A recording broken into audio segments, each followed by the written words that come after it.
नमस्कार। आज है 27 सितंबर सन 2024। Colonel Ajay CO Ajay astro money guru first global astro finance digital channel से आपसे मुखातिब होता हूं। दोस्तों, ग्रेन्स में अनाज में मक्का, बाजरा, गेहूं, जौ और चावल पर अपडेट देने वाला देश का पहला चैनल। दोस्तों, आपको याद होगा मार्च अप्रैल के अंदर हमने आपको सबसे पहले फसल के टाइम गेहूं में अच्छी तेजी की संभावना बताई थी, जो अक्सर सत्य साबित होती देखी गई है।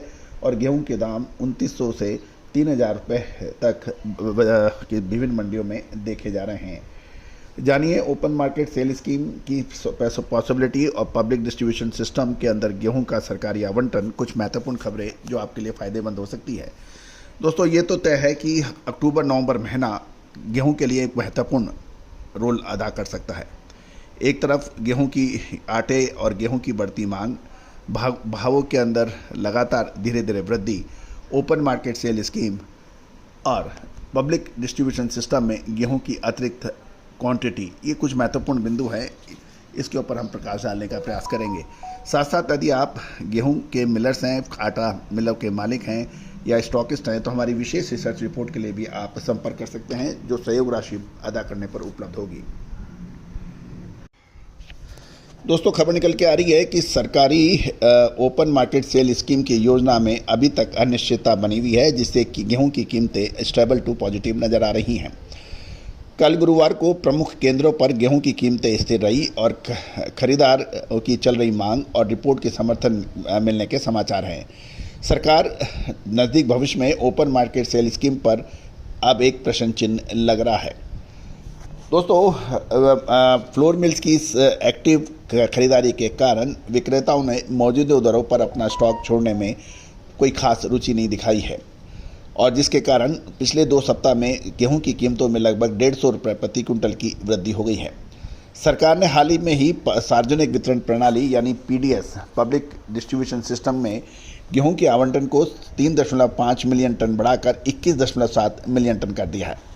गौरतलब है कि इससे ओपन मार्केट सेल स्कीम में जो गेहूं उपलब्ध होगा सरकारी स्टॉक में, उसके में लगभग 5 मिलियन टन घट सकता है, लगभग 50 लाख टन। और ये 1.5 मिलियन टन से घटकर ये 1.5 मिलियन टन रह गया है, यानी 50 लाख टन के मुकाबले मात्र 15 लाख टन, जो मौजूदा बाजार की मांगों को पूरा करने के लिए बिल्कुल इनसफिशिएंट बताया जा रहा है। इस कारण आने वाले समय में गेहूं की कीमतों के ऊपर एक प्रश्न चिन्ह लग गया है। दूसरी ओर दिल्ली में कीमतें 250 रुपये प्रति टन बढ़कर अब गेहूं के 29,300 रुपये प्रति टन पहुंच गई है। उत्तर प्रदेश की कीमतें देखें तो वहां भी 28,150 रुपये प्रति टन, और उत्तराखंड के अंदर 50 रुपये बढ़कर 28,250 रुपये प्रति टन गेहूं के बताए जा रहे हैं। सबसे ज़्यादा मजबूती दक्षिण भारत के राज्यों में हुई है। वहाँ 500 रुपये प्रति टन की शानदार तेजी दर्ज हुई है, जो 31,800 रुपये प्रति टन तक पहुँच गई है, यानी क्विंटल में 3180 रुपये। मध्य प्रदेश और राजस्थान में भी गेहूं के दाम 200 रुपये बढ़कर 28,300 रुपये प्रति टन बताए जा रहे हैं, जबकि गुजरात के अंदर कीमतें 28,200 से 28,300 रुपये प्रति टन पर स्थिर बताई जा रही है। कोलकाता में गेहूं के दाम 30,100 रुपये प्रति टन यानी 3,010 रुपये प्रति क्विंटल के भाव बताए जा रहे हैं।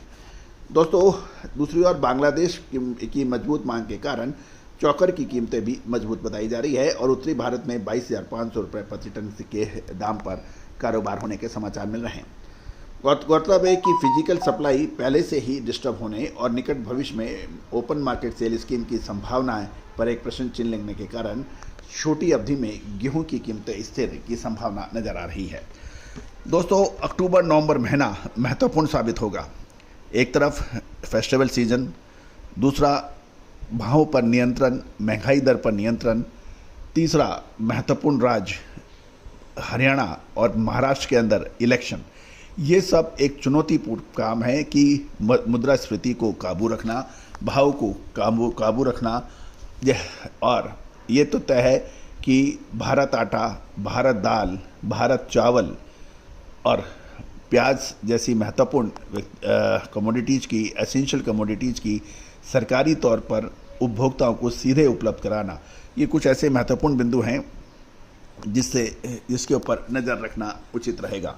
दूसरी ओर पब्लिक डिस्ट्रीब्यूशन सिस्टम यानी सार्वजनिक वितरण प्रणाली के अंदर कोटा अधिक बढ़ाना, इससे जो ओपन मार्केट सेल स्कीम का जो गेहूं का प्रस्तावित स्टॉक था वो कम हुआ है। और ये सब एक ऐसी महत्वपूर्ण बिंदु हैं जिनके ऊपर हमें चर्चा करनी चाहिए, सोच विचार करना चाहिए और आगे इसमें क्या संभावनाएं बनती है उसके ऊपर चर्चा करनी चाहिए। दोस्तों, हमने आपको फरवरी मार्च के अंदर गेहूं के अंदर अच्छी तेज़ी का अग्रिम अनुमान दिया था।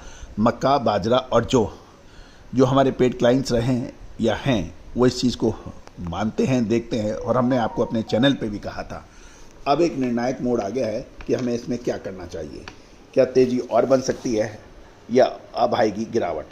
दोस्तों, अक्सर होता ही है कि जब आप बहुत बड़ी तेज़ी की बात करते हैं, सारी चीज़ें सकारात्मक नज़र आती है तो वहीं से सब कुछ उल्टा होता है। जब सारी चीज़ें नकारात्मक नज़र आती हैं तो वहीं से ही निचले स्तर से बाउंस बैक होता है। ये अक्सर देखने को होता है। लेकिन इस बाउंस बैक और गिरावट का अग्रिम अनुमान